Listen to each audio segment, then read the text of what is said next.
Jornal Diário de Suzano, seja muito bem-vindo, seja muito bem-vinda à série de entrevistas DS 60 anos que entra agora na sexta semana. Estamos trazendo aqui os profissionais que passaram pelo jornal, o jornal que completa agora no dia 13 de setembro, 6 décadas, 60 anos de fundação. Você pode participar dessa entrevista encaminhando sua mensagem no WhatsApp do Jornal Diário de Suzano, que é o 4745-6900, 4745-6900, ou se você preferir, deixa sua mensagem na própria página do Facebook do Jornal Diário de Suzano. Lembrando que essa entrevista está sendo ao vivo, mas você pode acompanhá-la também no canal do YouTube e no portal www.diariodesuzano.com.br. Temos a honra hoje de receber os jornalistas Newton Valentim e Cleiton Castellani. Obrigado pela presença de vocês, terem aceitado o convite aí para participar da série de entrevista. O que a gente sempre pede para o nosso entrevistado é dar uma saudação para quem está nos acompanhando. Eu queria que o Newton começasse. Opa, um abraço pessoal, os leitores do Diário de Suzano, um abraço Edgar, um abraço pessoal da redação, Cleiton, prazer estar aqui com vocês. Estava até brincando aqui com o Edgar, que hoje para mim foi uma viagem no tempo, porque já fazia uns 15 anos que eu não vinha a Suzano e agradeço a oportunidade de estar por aqui. Bom, Edgar, primeiro eu queria agradecer também o convite. É uma grande honra participar dessa comemoração, dessa celebração desse jornal, que hoje não é só um jornal, né, mas desse veículo de comunicação que é tão importante para a cidade e para a população da região.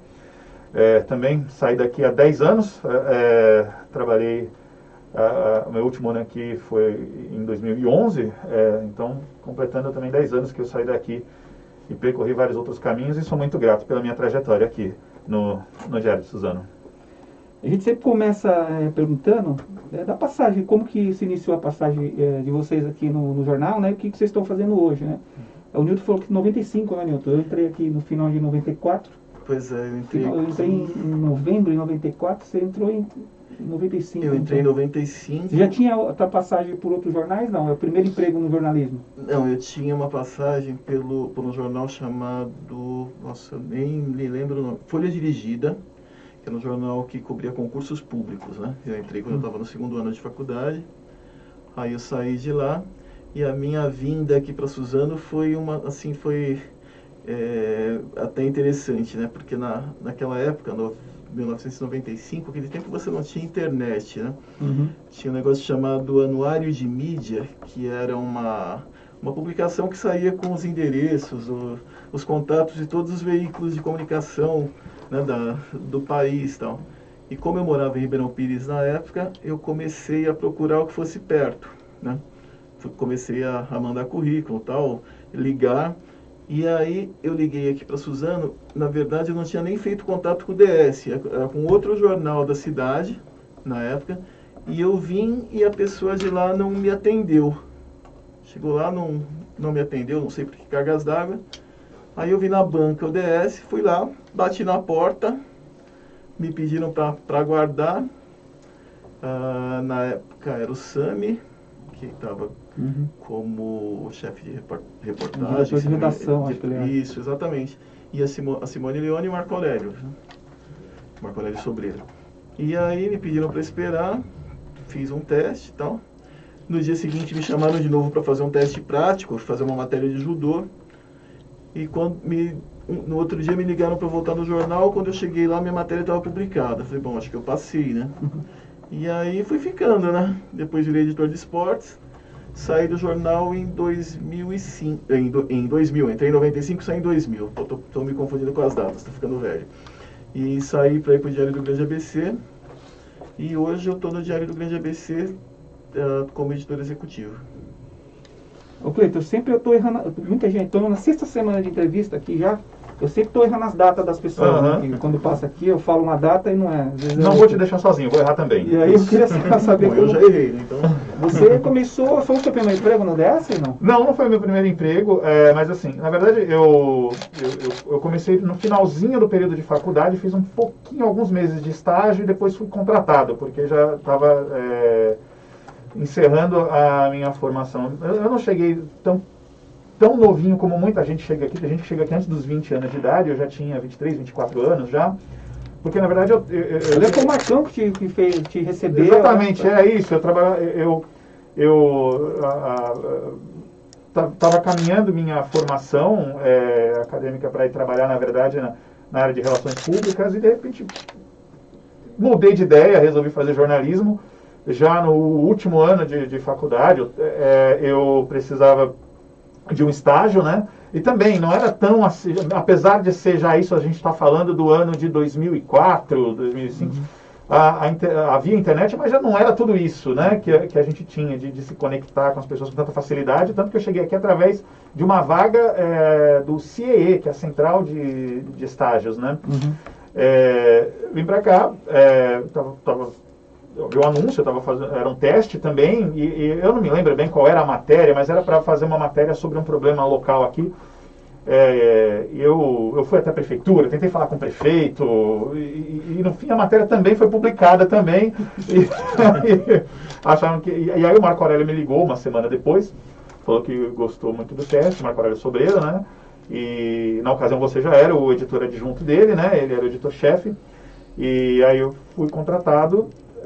Fiz parte de uma equipe que tinha a Vivi Strelec, a Ana Karina, Talarico, o Edgar Leite era editor adjunto, o Marcão era o chefe.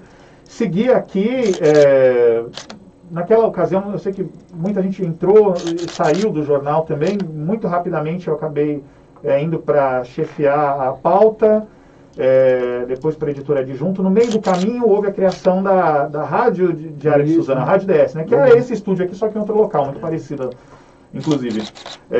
E aí eu fui responsável por implantar o jornalismo, o primeiro programa de jornalismo da Rádio Diário de Suzano, né? A rádio já existia, mas era uma rádio com programação musical, e a gente começou a fazer um jornal de rádio, um jornal radiofônico diário, às 8 da manhã, se não me engano, 1 hora de radiojornalismo.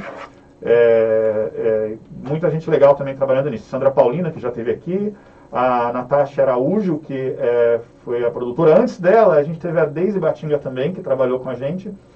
A Deise, eu entrei em contato com ela, está no Canadá, eu acho. Ela está enfim, gente muito legal, mas a gente também muito jovem, foi um enorme desafio colocar um programa de 1 hora de rádio, com reportagens, né? Mas eu acho que a gente foi bem sucedido nos anos em que a gente esteve aqui fazendo esse trabalho, foi muito legal. E era um programa que era reconhecido, né, em Suzano, o pessoal gostava, né, assim, eu lembro até o pessoal parado na rua, assim, o pessoal... É verdade. Outro dia eu estava numa loja de departamentos, esses dias mesmo, faz um ano, sei lá, antes da pandemia, mas pouco antes da pandemia, eu estava numa loja de departamentos, eu encontrei aqui um comerciante que eu ouvia a rádio, ele sabia quem eu era, e falou, mas nossa, não tem mais a rádio lá? Não, tem, mas agora na internet é de outra forma, né? E eu já não estou mais lá. Mas é isso, porque eu acho que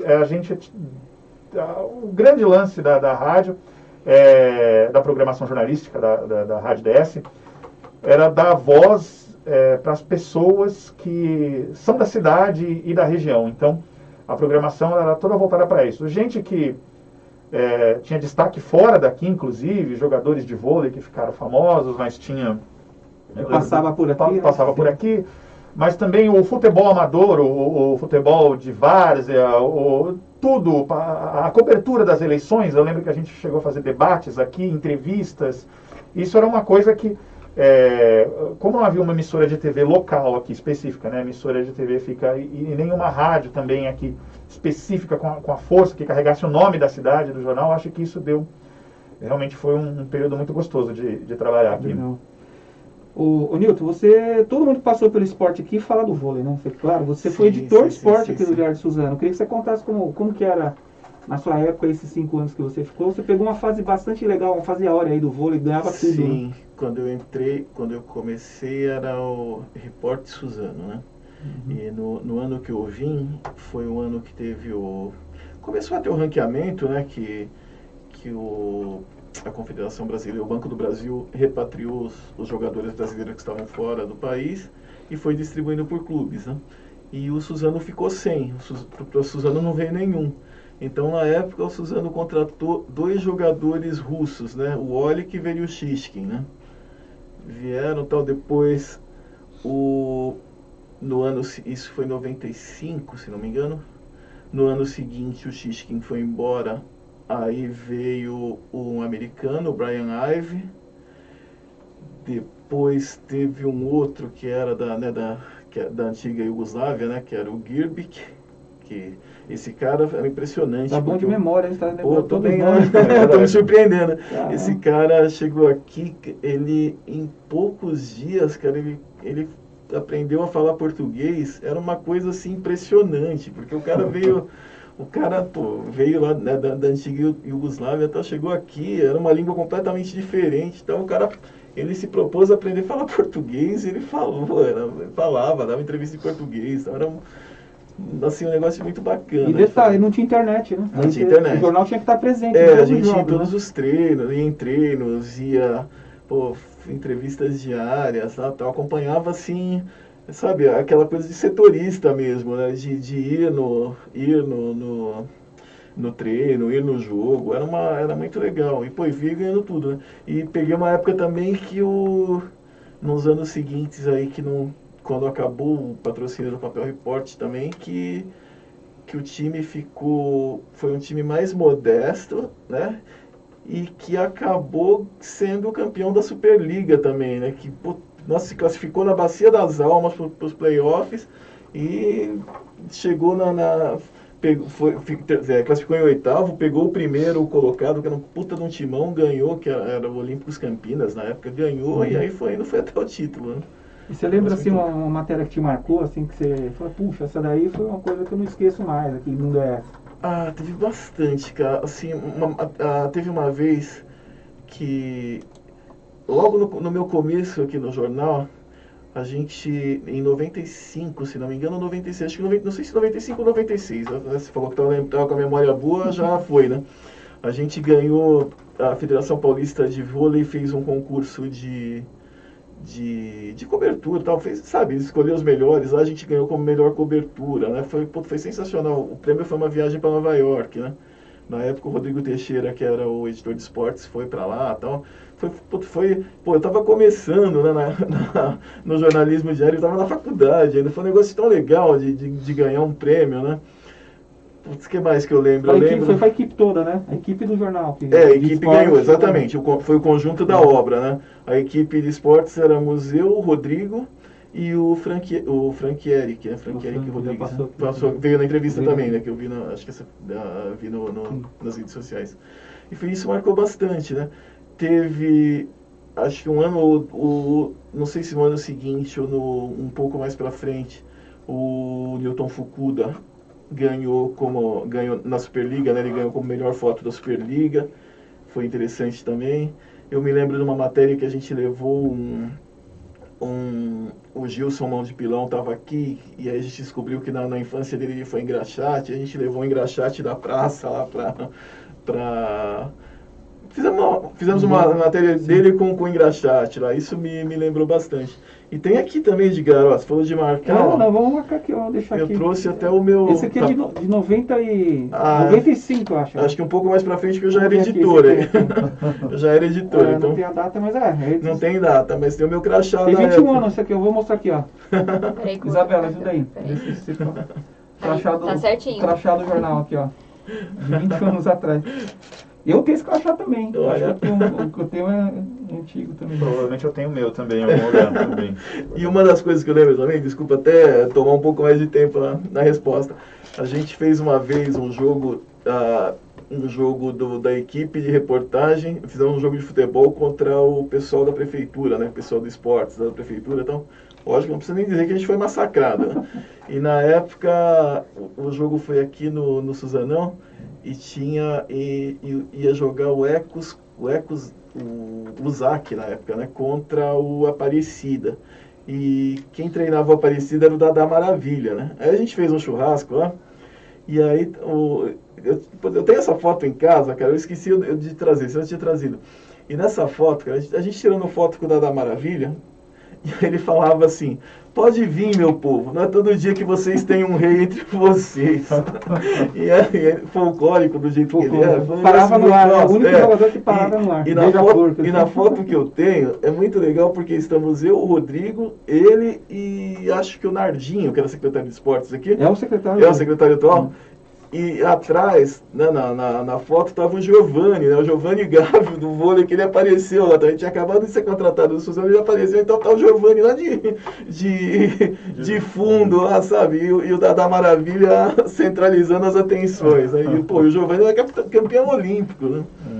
Ó, o pessoal que tá assistindo, a Bruna Nascimento, tá assistindo a gente, Mauro Manuel, Samuel Visa Júnior, Grande Castellani, trabalhei com ele no Mogi News. Gente boa, abraço a todos. O Marco Aurélio Sobreiro, Newton e Cleiton, 2 ótimos jornalistas e 2 grandes amigos. Ô Cleiton, você comandou a rádio, né? Na verdade você implantou aqui o jornalismo na rádio do Diário de Suzano, mas você nunca deixou o seu trabalho no impresso, né? Você, na verdade, conciliava os 2 trabalhos. Sim, como que era para você isso? A diferença de linguagem, eu queria que você comentasse um pouco a correria que era. Era uma coisa que, assim, ajudava a ter 20 e poucos anos, porque precisava de muita energia. A gente começava muito cedo a preparar o jornal, então 5 da manhã, 5 e pouco, eu já estava ou já aqui ou a caminho, 6 e pouco. Com o passar do tempo a gente foi pegando o jeito e foi ficando um pouco mais fácil, é verdade, porque ali era tudo muito novo. E a maior parte das pessoas não tinha experiência com rádio. Do zero mesmo. Não tinha experiência com rádio. Nós eram profissionais do impresso que sabia como fazer, né, o rádio, mas teoricamente, não na prática. Então a gente colocou mesmo na raça. Como eu cuidava da pauta, isso facilitava, porque eu conhecia, né, os principais assuntos, aquilo que estava acontecendo na cidade. Era muito trabalhoso. Acho que a gente só conseguia porque éramos muito organizados. Depois que a gente, o time que ficou mais tempo dentro do estúdio foi de jornalistas, né? A Natasha na produção, a Sandra, né? Fazendo ali a apresentação junto comigo.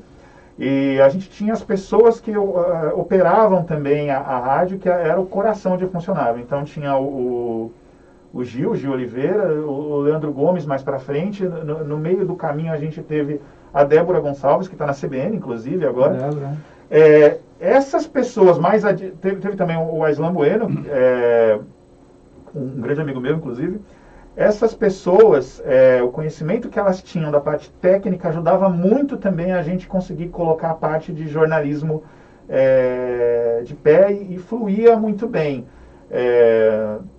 O programa ele era baseado em notícias, né, na leitura de notícias e entrevistas, em matérias gravadas. Então, aí teve toda a equipe. Eu me lembro do momento mais desafiador, foi quando a direção da rádio achou que nós estávamos pouco dinâmicos. A rádio tinha muita conversa, muita entrevista e poucas matérias. Eles queriam um padrão de jornalismo mais parecido com o que a Jovem Pan fazia, com muitas matérias dinâmicas, sonoras, né, entrevistas. Então, esse foi um momento foi muito desafiador. Eu lembro que eu pedi para as pessoas, aqueles que quisessem colaborar com a rádio, dedicar parte do tempo à rádio, que me encontrassem no sábado, ali, que era um sábado que a gente tivesse plantão, que a gente tivesse folga, porque ali a gente ia tentar reestruturar aquilo. E foi incrível, que a maior parte dos jornalistas ali, todos muito jovens também, eles apareceram lá no sábado. A gente definiu algumas coisas, como iríamos cobrir, que pautas iríamos fazer e como iríamos fazer. E foi nessa parte que o pessoal da técnica foi muito importante, porque ninguém sabia muito bem como editar a matéria para a rádio, como fazer os cortes e tudo mais. E a gente conseguiu fazer um produto que ele era muito profissional, que partiu do zero, né? Mas foi muito colaborativo, com muito esforço. Aliás, que é uma característica dos jornalistas e das pessoas que trabalham com comunicação, né? Todo mundo é muito apaixonado pelo que faz. Você lembra alguma matéria, muitas matérias, né? Mas uma que você lembra assim na rádio ou no impresso, assim, que você fala, puxa, essa aí foi marcante. Tem algumas coisas. Diferente do Newton, eu cobri a parte de política, né? Além, claro, que era muito interessante as possibilidades que a gente tinha aqui de entrevistar governadores, candidatos a governador, presidentes, ex-presidentes, né? Mas eu me lembro muito bem que eu cheguei aqui num momento de transição política, em que a gente estava deixando, o Estevão Galvão tinha deixado de ser prefeito e estava assumindo o PT pela primeira vez, né, Marcelo Cândido aqui, e isso criou uma polarização muito semelhante ao que a gente está vendo hoje, a gente passou a ver um pouco mais adiante no Brasil, né? E o grupo que era mais ligado ao anterior começou a disputar de forma bastante agressiva com quem... Enfim, havia ali uma disputa pelo poder, que é natural na política, né?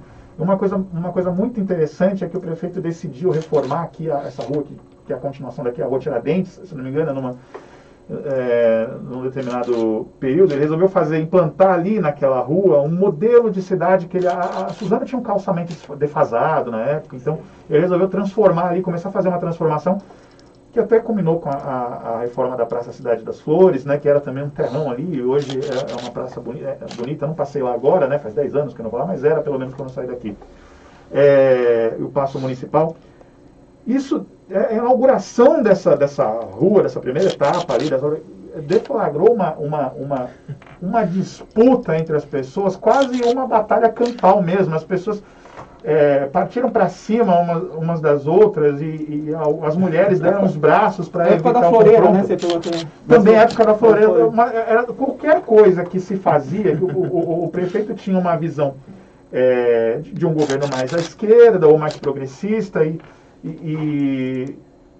enfim, estando certo ou não, né, nas decisões que tomava, ele era muito confrontado por quem estava estabelecido na cidade, estava acostumado com outra forma. Então, qualquer coisa que se fazia na cidade, a coisa das floreiras gerava polêmica. Gerava polêmica.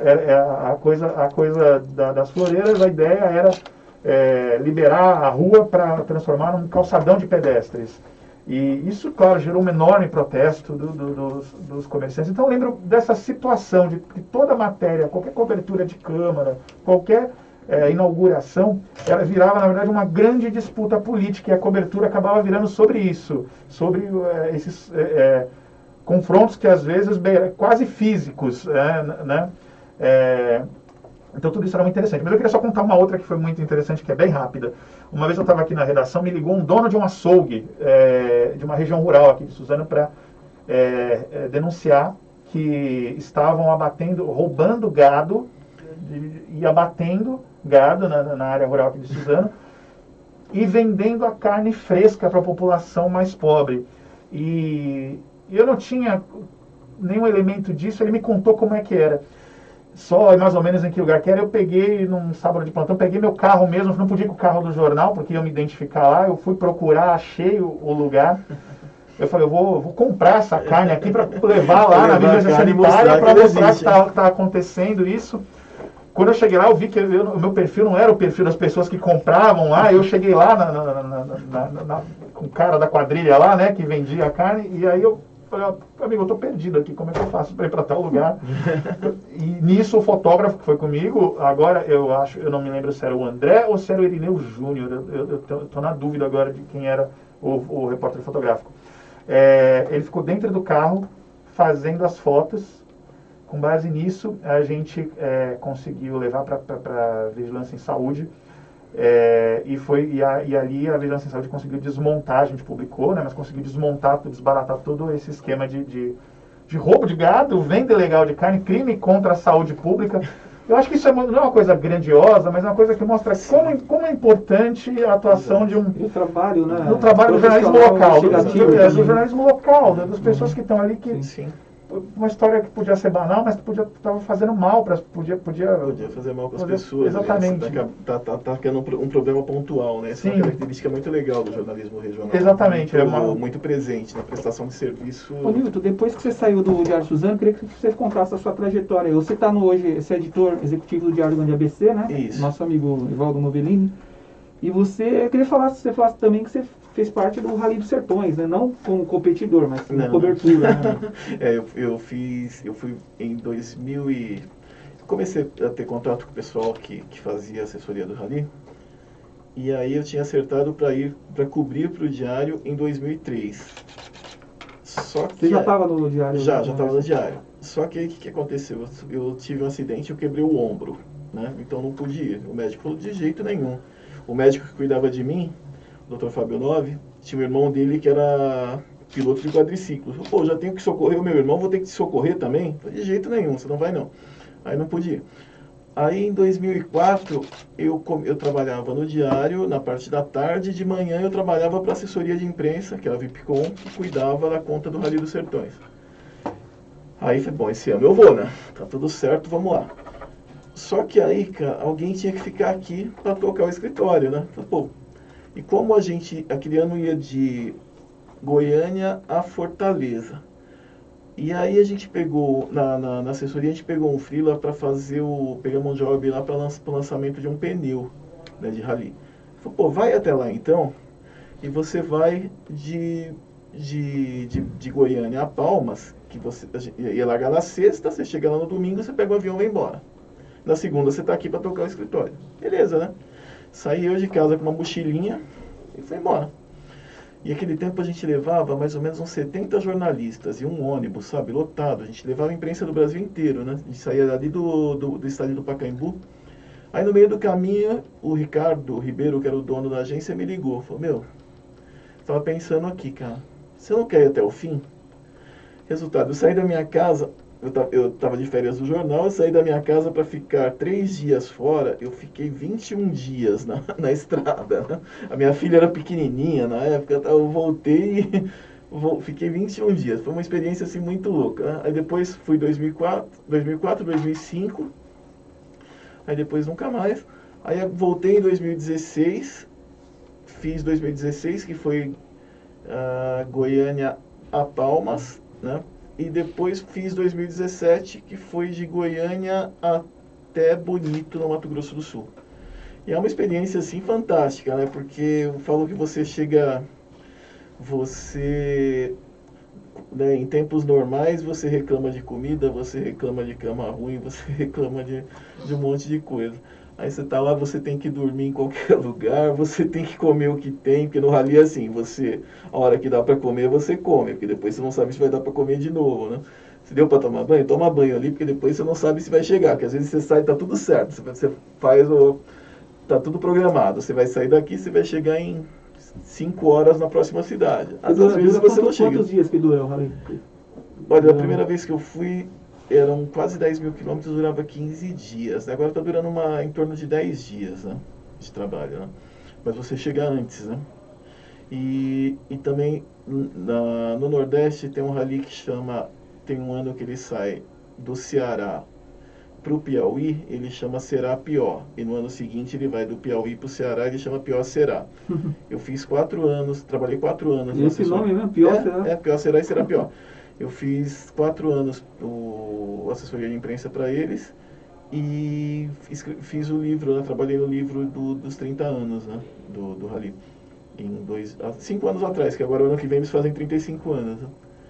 Foi um trabalho muito legal de se fazer, né? Assim, uma coisa muito jóia. Porque... Aí, vou te falar por que chama Pió Será. Porque entre o Ceará e o Piauí tem uma área que eles falam que é uma área de litígio. Porque as pessoas moram ali, aí elas vão se queixar para o governo do Ceará, o pessoal fala, não, aí não é Ceará, aqui vai reclamar no Piauí. Eles vão no Piauí, não, ali é a área do Ceará. Então, na primeira vez que eles estavam fazendo, era para se chamar Rally da Integração. E aí eles estavam passando lá, tá, os organizadores, aí eles perguntaram, escuta, onde é que a gente está aqui, no Ceará ou no Piauí? Eu falei, moço, o senhor não está nenhum, né? Você está no Pió Será. E aí ficou, né? E até hoje tem esse nome, né? Que é um nome folclórico e é super legal, uma coisa super tradicional. Mas é isso, Edgar. Era uma coisa muito boa de se fazer. Ô, Cleide, você está na Folha hoje, né? No Agora. Eu queria que você falasse, depois que você saiu do jornal, do Diário de Suzano, por onde você passou? Você trabalhou em portal também. E eu queria que você falasse o que você faz hoje lá no Agora, como que é o seu trabalho. Bom, saí daqui, eu tive uma passagem ainda de alguns meses, acho que, aliás, um pouco mais de um ano, na verdade, pelo Mogi News, né? Onde eu também fui fazer um trabalho semelhante ao que eu fazia aqui, que é a cobertura política, né, do executivo, do legislativo de Mogi das Cruzes. num cenário bem mais calmo do que o que era aqui de Suzano, com menos conflito. Depois eu saí. Eu fui trabalhar na afiliada da Rede Globo, a IPTV, com sede em Campinas, mas de lá fui já deslocado para Araraquara, onde eu coordenava uma equipe pequena ali ainda que fazia o portal da IPTV. Nesse meio tempo, Você morou lá em Araraquara? Morei em Araraquara. Morei em quase todas as cidades onde eu trabalhei, eu acabei morando também. Morei aqui em Suzano, morei em Araraquara. Nesse meio tempo, a Globo estava expandindo ali a estratégia dela de internet, né, o G1, né, todas as filiais passavam a contar com portais locais, né, ou regionais pelo menos. E eu fui deslocado para Ribeirão Preto para coordenar a equipe que implantar o G1. Essas coisas sempre acabam caindo para mim, de começar uma coisa. E aí a gente implantou o G1 de Ribeirão Preto e Franca, né? E que atendia toda aquela região, uma região extremamente importante no estado de São Paulo. Trabalhei lá, a gente pegou a praça... enfim, com a força da audiência que o G1 tem, que a Globo tem, o portal ele pegou rápido lá. Eu lembro que o nosso auge ali foi a cobertura da festa do Peão de Barretos, por exemplo, que teve uma enorme audiência na ocasião. Foi um bom trabalho, mas eu precisava voltar porque a minha família toda estava aqui. Eu voltei para cá, trabalhei num jornal que era o Metro News, trabalhei alguns meses, mas eu caí aqui bem na época dos protestos de 2013, então eu fiz toda aquela cobertura ali na reportagem, 2013. Eu já tinha antes feito freelancer pro Agora, né? E foi logo depois dessa cobertura de 2013 que a minha atual chefe, a Luciana Lazzarini, me chamou para participar de novo de um processo lá no Agora. Eu entrei para fazer a cobertura de economia, achei que eu estava cansado de fugir da polícia, né, de protesto, em protesto na reportagem, né, você apanha de quem está se manifestando, isso. Você apanha da polícia, gás de pimenta, bala de borracha. Ela falou assim, olha, aqui a vaga é para cobrir economia, eu achei ótimo. Estou mais tranquilo. Eu achei, tá bom, deixa um pouco a rua para lá. E hoje dá até saudade dessa cobertura de rua, mas... Foi isso, e aí eu passei a trabalhar na cobertura do Agora de economia, que é uma cobertura muito voltada para a economia popular. Hoje a gente faz muitas matérias sobre previdência, benefícios. A gente teve 2 momentos muito importantes da nossa cobertura nos últimos 2 anos, ou 3 anos, né? Em 2019 a gente teve a reforma da Previdência, onde a gente trabalhou intensamente nisso. E depois, no ano seguinte, a cobertura do auxílio emergencial, né, de todo o drama das pessoas, a necessidade de informação para ter acesso a esse benefício, muita gente precisando de ajuda, e o nosso trabalho lá, no caso na editoria da qual eu faço parte, fornecer informações, subsídio para que as pessoas consigam acessar esses direitos, esses benefícios. Isso rendeu para a nossa equipe 2 prêmios Folha na categoria Serviço, um em 2019 pela reforma da Previdência e o outro agora, que a gente, pela cobertura de 2020 do auxílio emergencial. Uma cobertura diferente daquela que a gente está acostumado da regional.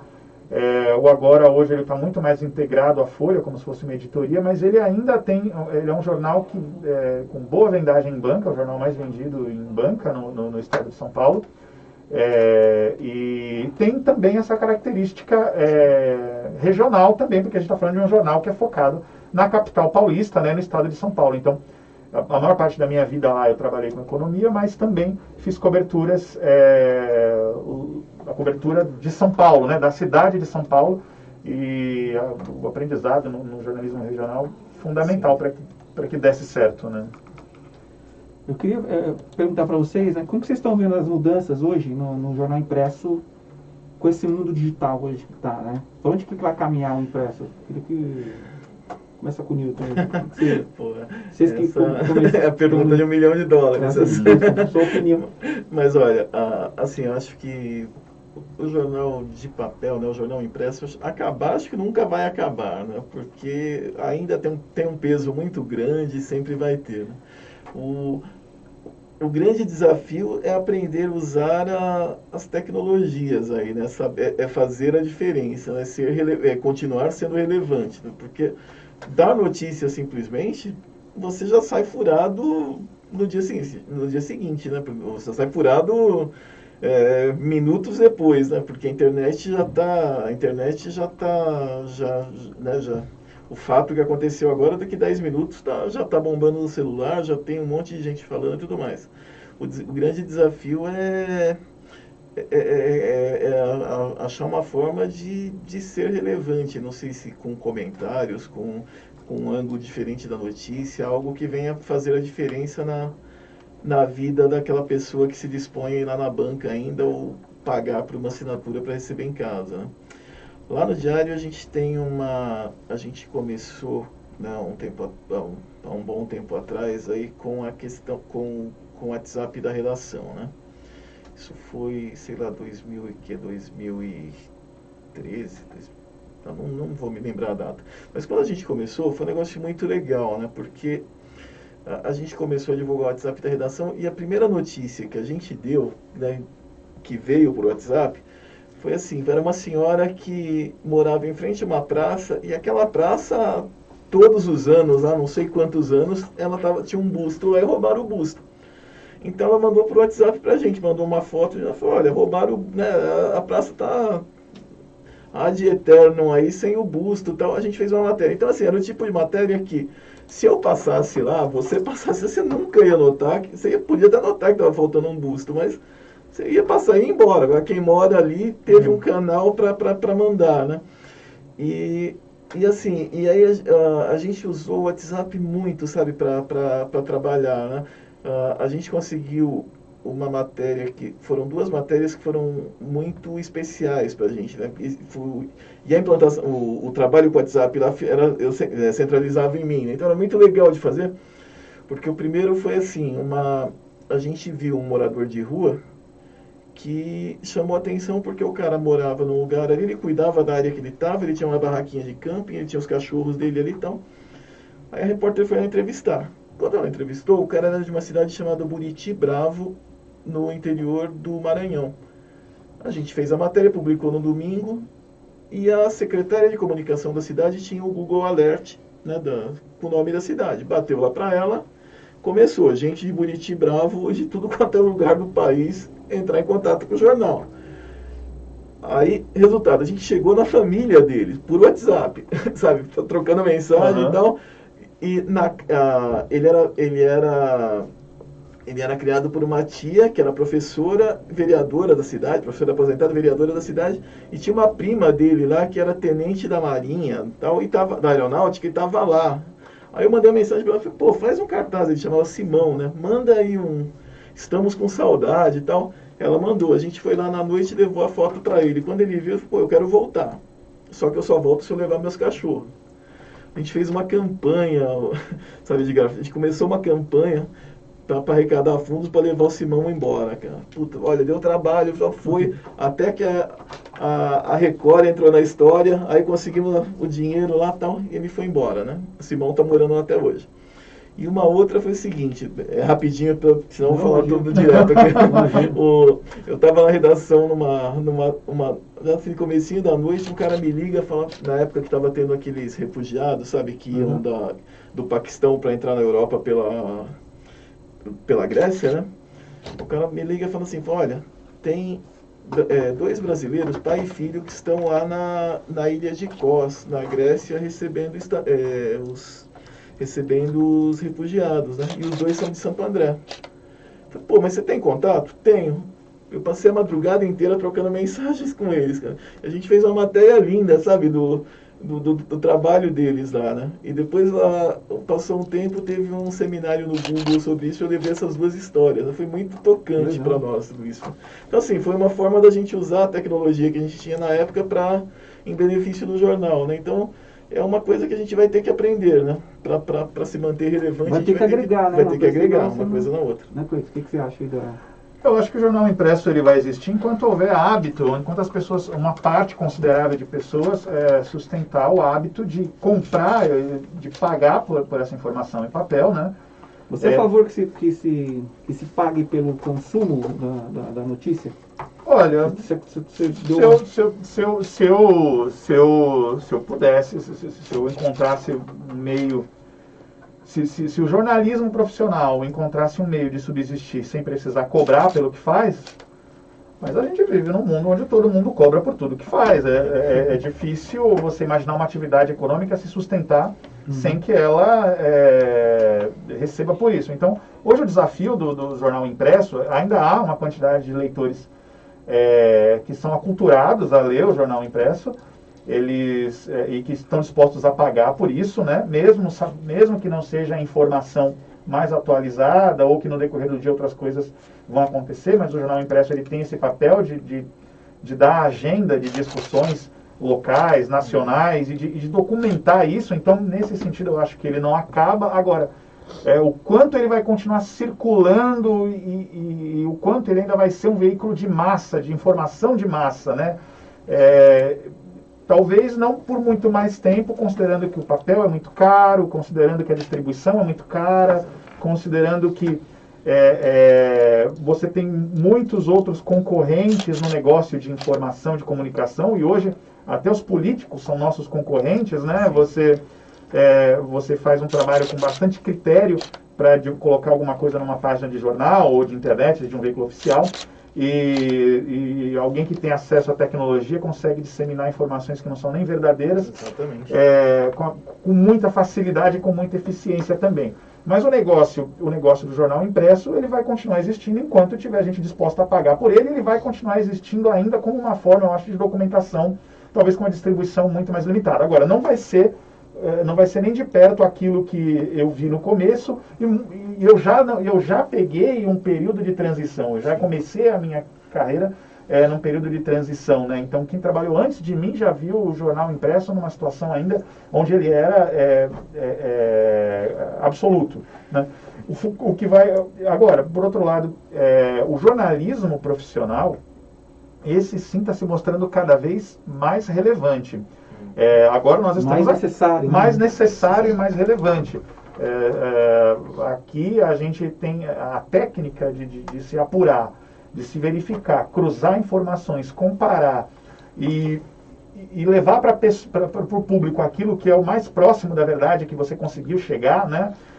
Às vezes entra nessa discussão, mas o jornalista também tem lado. O jornalista tem lado do leitor, o lado da informação. A gente procura a informação mais correta. São raros os casos, no geral, né? Se a gente pensar, com todas as pessoas com quem eu convivi ao longo da minha vida, em vários veículos, o jornalista está sempre interessado em levar informação que é a mais próxima da verdade que ele conseguiu chegar, que a equipe dele conseguiu chegar. E não é todo mundo que coloca alguma coisa num WhatsApp ou num site que tem esse interesse, né? Muita gente usa, hoje é muito democrático, né? Todo mundo pode ter espaço, poder dizer o que quer na sua conta de rede social, ou num site, num blog, mas o jornalista profissional, ele está ou de forma independente ou associado a um veículo, né? E seja qual for a posição do empresário desse veículo, o jornalista ele está interessado em levar informação e informar. A grande diferença é a checagem, né, que ele faz. Né? Ele faz a checagem. Exatamente. Você cruzar informações, checar, verificar. E quando você erra, você dá a cara a tapa para bater. Isso também é uma grande diferença do jornalismo profissional. O jornalismo profissional errou ou publicou alguma coisa de forma imprecisa, você tem a quem cobrar. Você tem a quem cobrar pelo erro, tem com quem reclamar. Ele vai se reportar, se retratar, vai registrar e vai documentar aquilo, não vai apagar. Né? Uma matéria do jornal, quando a gente erra, né? Quando a gente comete um erro, no site, no impresso a gente publicava ali o erramos, né? Publica o erramos. No site a gente corrige a matéria, põe lá a nota de erramos e aquilo fica registrado, o seu erro fica registrado. A primeira versão dessa matéria informou incorretamente sobre tal fato. Então, a seriedade com que a gente faz isso, o comprometimento com que a gente faz isso, ele é muito necessário. O mundo todo, a gente precisa fazer mais agora, entender melhor. Eu acho que uma coisa que o jornalista precisa entender é a importância do local para o todo. Porque enquanto a gente tem a grande imprensa, quase toda ela focada no que está acontecendo em Brasília, tem um outro território enorme ali, que é, inclusive, é onde são decididas as grandes disputas políticas, é no local, é ali, é na prefeitura, é ali onde acontece, né, a vida das pessoas. Na medida que, e lamentavelmente ao longo do tempo, eu tenho visto os jornais locais perdendo relevância, perdendo força, até por conta dessa transição. Por outro lado, vem surgindo coisas interessantes. Aqui, por exemplo, uma colega minha, que o Samuel falou ali agora há pouco, eu lembro que quando eu trabalhei no Mogi News, trabalhei com uma jovem repórter lá, a Jamile Santana, que hoje ela tem, inclusive foi entrevistada sua aqui, tem o painel de jornalismo de dados. Inclusive ela deu, outro dia eu vi que ela estava ali, ela deu treinamento lá na Folha sobre jornalismo de dados, né? Fazendo aqui jornalismo de forma empreendedora, independente, porque ela quer fazer jornalismo e quer levar informação de qualidade para as pessoas.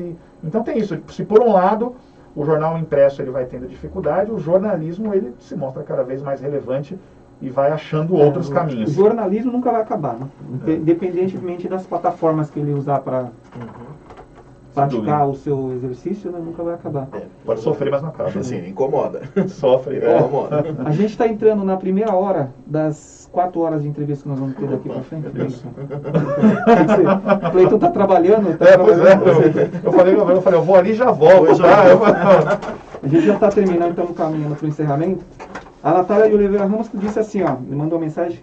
Cleiton foi quem deu minha primeira oportunidade como jornalista. Em 2007, me abriu muitas portas. Muito obrigada. Tá te agradecendo aí, Cleiton. Posso mandar um beijo para a Natália, que ela está longe. Acho que ela está na Espanha uma hora então, dessa. Eu tenho intenção de chamá-la aqui para... Eu não sei, acho que ela não está no Brasil. Não, ela tá onde eu sei, ela está na Europa há bastante tempo. Inclusive, uma vez eu mandei um e-mail para ela, perguntando se ela queria participar de um processo seletivo. Faz 6 anos isso, ela me respondeu agora, esses dias aqui, dizendo que não dava.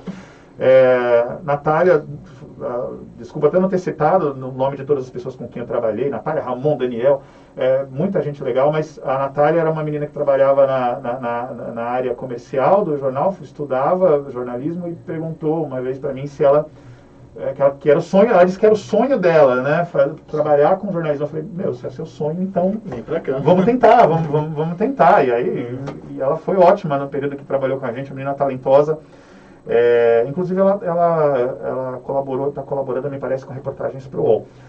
Isso é muito legal a gente ter tido essa oportunidade de conviver com pessoas que estão fazendo várias coisas legais em comunicação, em jornalismo e em outras áreas. Eu podia ficar contando a história das pessoas que eu conheci aqui. Nessa região aqui, Suzano, Mogi das Cruzes e todas as outras cidades que fazem coisas muito interessantes hoje, muita gente talentosa. O José Henrique Mioto trabalhou com o Mioto, né? Sim, trabalhou comigo. Boa tarde, meus amigos. Eu assim, estamos caminhando para o encerramento. Como que vocês lidaram com essa questão da Covid? Você ficou home office? Como que foi, o Newton? Não, no jornal a gente fez o seguinte, logo no início logo que foi detectado o primeiro caso, né? A gente, acho que em março, se não me engano, do ano passado, a gente colocou a redação a maioria das pessoas da redação em home office, né? Primeiro colocamos quem tinha algum tipo de comorbidade, ou pessoas que tinham pais idosos e tal. A gente, enfim, tirou algumas pessoas. Depois, a direção do jornal falou, olha, só o necessário, né? Então as pessoas, os jornalistas foram para casa, os repórteres, os fotógrafos, trabalhando remotos, e ficaram na redação apenas os editores, né? Só o indispensável para fechar, né? No caso fiquei eu, o Wilson Moço, que é o editor-chefe, o Evaldo, que é diretor de redação, o Francisco Lacerda, que cuida de opinião e da revisão do jornal. Ficou o Anderson Fattori, que é editor de cidades. O Fattori foi um caso fantástico, porque o Fattori era repórter de esportes, né? Aí precisou, né, saiu a pessoa a jornalista que era editora de cidades, né, que lá a gente chama 7 cidades, né? O Fattori assumiu, e aí ele assumiu num período muito tranquilo, sabe, assim, 10 dias depois que ele assumiu, chegou a Covid, né? Então tá facinho, foi facinho para ele, né? E o Rafael Rocha, né, que é o editor de política, e o editor de fotografia, que é o Claudinei Plaza, né? E a gente indo na redação todos os dias, né?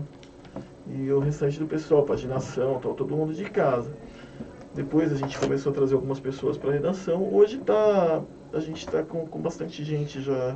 Tá voltando porque as pessoas estão tomando vacina. Então, você já tomou vacina, né? eu tomei a primeira dose, estou para tomar a segunda a partir do dia 12 de agosto. Mas não foi por idade não, tá? Foi porque a minha pressão é um pouco alta, então vão ressaltar, né? Porque eu com essa cara de jovem, assim, não achar que eu furei a fila. Não, isso não.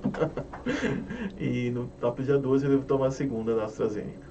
Você está em home, né, Cleiton? Eu estou em home office, estou em home office. A Folha, ela foi extremamente ágil em colocar toda a equipe dela.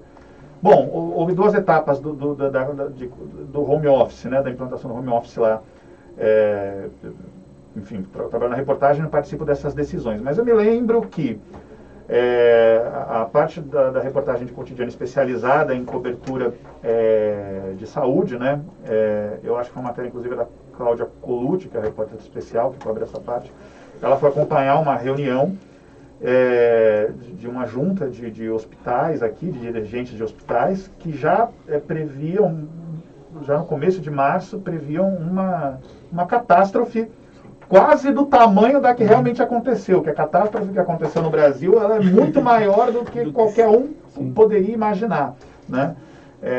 Mas nesse dia, eu lembro da matéria sendo publicada, a Folha imediatamente começou a avisar os editores, e os editores nos avisaram que a gente entraria em home office. Então, no primeiro momento, os editores ficariam. Eu não sou editor, eu faço reportagem em pauta, né? Eu cuido da organização da pauta de economia e reportagem. Então, eu já fui no primeiro grupo, já por uma questão de organização, que entrou em home office. Mas logo depois também os editores foram para home office.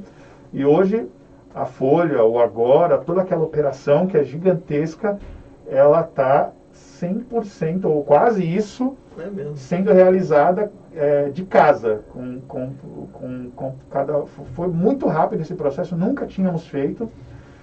Eu jurava que não ia dar certo, não no momento em que aconteceu. No momento que aconteceu, você começa a ver o profissionalismo do pessoal de tecnologia. Você abre o seu computador lá da redação, lá da sua casa, é isso? Exatamente, meu computador da minha casa está espelhado no meu computador da redação. O ruim é quando acaba a energia, aí tem que alguém lá ligar. Tem que ligar.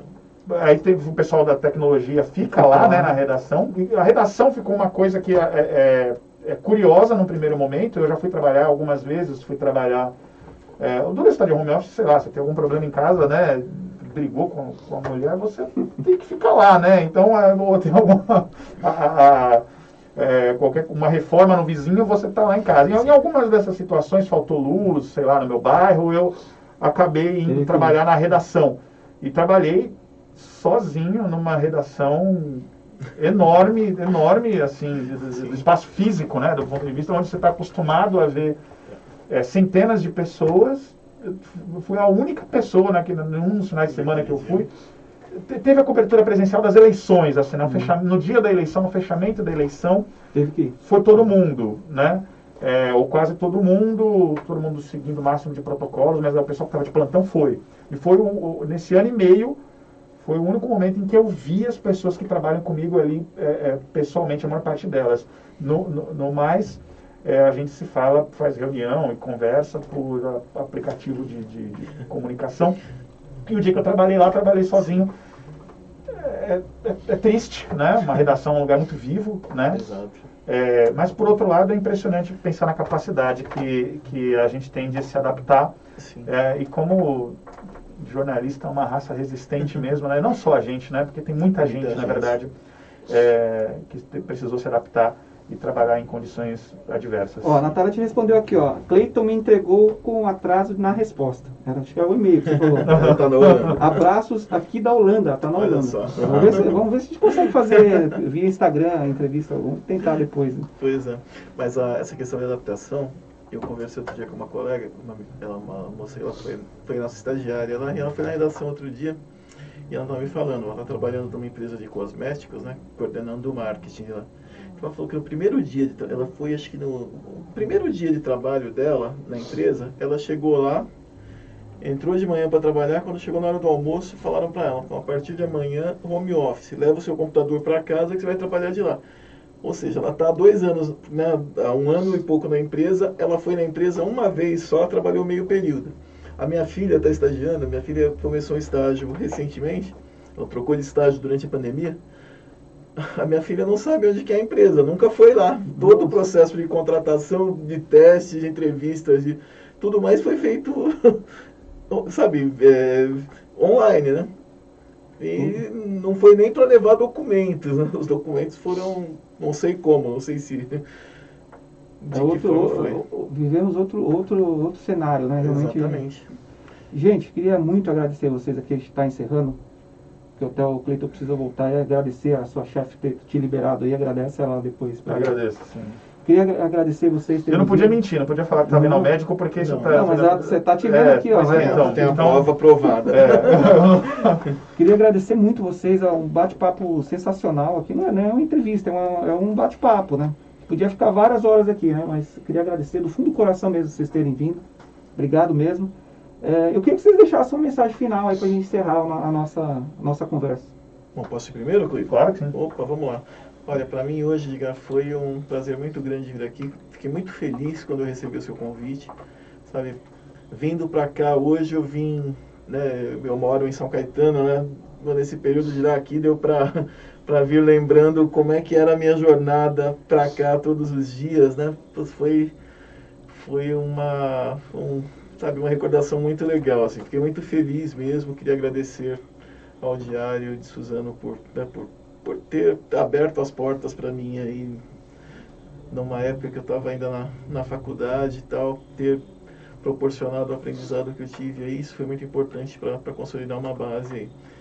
E, enfim, agradecer até os colegas que estiveram comigo aí na época, era uma redação muito interessante, né? A gente tinha o Wagner Vilarão, bom, não vou nem falar quem estava comigo, senão vou acabar esquecendo todo mundo aí, mas tinha o Vilaron, que depois foi para, né, trabalhar na Sport TV há um tempo, Henrique Mioto, que falou com a gente aqui agora, Marco Aurélio Sobreiro, Edgar, a Cristina, esposa do Edgar.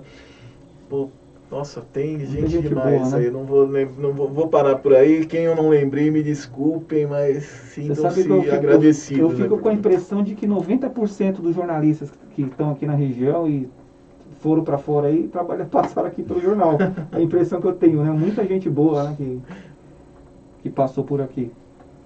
É isso aí. Bom, eu não sei se eu estou entre essas gentes boas que passaram por aí, mas estamos aí até hoje nesse meio aí que é competitivo, é desgastante, mas eu não sei fazer outra coisa e estou feliz de estar fazendo ainda. Então é isso aí. Obrigado de novo pela oportunidade. Eu agradeço, amigo. Obrigado mesmo. Edgar, eu queria agradecer a você, em primeiro lugar, por ter sido um bom amigo no período que a gente trabalhou junto, além de um excelente chefe. Eu acho que uma pessoa paciente que sempre esteve ali. E eu ouço os relatos das pessoas que trabalham com você, você continua sendo aquela pessoa que estende a mão para aqueles que estão começando e ajuda com sua experiência, com sua paciência. Eu assumi muita coisa, fiz muita coisa aqui muito jovem, então me deram essa chance de acertar e de errar quando eu estive aqui. Eu sou muito grato por isso, grato a você, grato ao Marco Aurélio Sobreiro. Eu não vou citar o nome de todo mundo também, mas eu tenho um carinho especial por todas as pessoas que trabalharam comigo pouco tempo, muito tempo aqui em Suzano. Tenho um carinho muito especial pela cidade, morei aqui um tempo. E me senti acolhido aqui por todas as pessoas que fazem essa cidade acontecer e por ter feito parte dessa história num momento importante da história dessa cidade. Vir para cá também.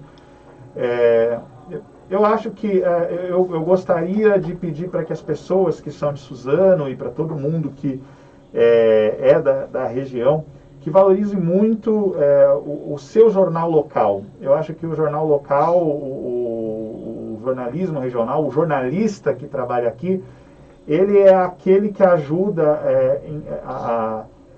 inclusive a fortalecer, a engrandecer o nome da cidade, que às vezes acaba só aparecendo para quem está fora quando acontece uma grande tragédia, né? De uns anos para cá, se fala em Suzano, onde aconteceu o episódio na escola, né? Suzano, ou na época do Newton, um período melhor, que era Suzano, é a Suzano do time de vôlei. Na verdade, é a Suzano de muitas coisas. É a Suzano de muitos acontecimentos, de muitas pessoas importantes, de uma importância na contribuição econômica para o Estado e para o país extremamente importante. Então, eu sou muito grato dessa cidade tão importante ter, e através desse jornal, ter me recebido e ter me deixado fazer parte dessa história. Sou grato a você, ao Marco Aurélio, que me contratou, aos proprietários da empresa e a todas as pessoas dessa região aqui. Realmente uma grande alegria estar aqui com você. Edgar, só uma coisa que eu vou colocar. Você falou do episódio da tragédia na escola, né? Quando aconteceu aquilo, eu me lembro, né, que eu estava em Belo Horizonte para o lançamento de um carro da Volkswagen, né? Não me lembro qual que era. Mas enfim, eu estava lá e quando eu vi, né, que eu vi o nome da escola, a primeira coisa que eu me lembrei foi de quando eu trabalhei aqui, que o pessoal do vôlei, eles iam reformar as quadras das escolas para que as crianças treinassem vôlei, né? E eu me lembro de ter ido lá no Raul Brasil, quando foi a equipe de vôlei foi lá pintar a quadra e enfim, eles foram começar um projeto de vôlei na escola lá. Então, isso, sabe, da hora eu me lembrei disso. Falei, caramba, eu já estive nessa escola, né? Isso me tocou demais, né? Mas é isso, só um... Não, tá joia. A gente vai... Um parênteses. Né? Esse caso aí, nossa, até hoje, né? Marcou bastante a gente. Esse caso do Raul Brasil foi... Mas é uma cidade que é muito maior que isso. E maior essa que mesma isso. escola formou, inclusive, alguns dos nossos colegas Sim, que trabalharam exatamente, aqui. Exatamente. Então, a contribuição dessa mesma escola, da Raul Brasil, que é uma escola importante aqui, né, na região central de Suzano, ela é enorme para a cidade, para a região, para o país.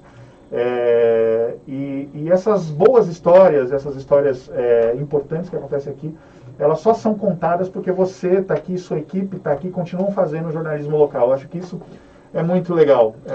Isso tem que ser muito valorizado. Tem que ser valorizado pelos empresários locais, pela população, pelos políticos.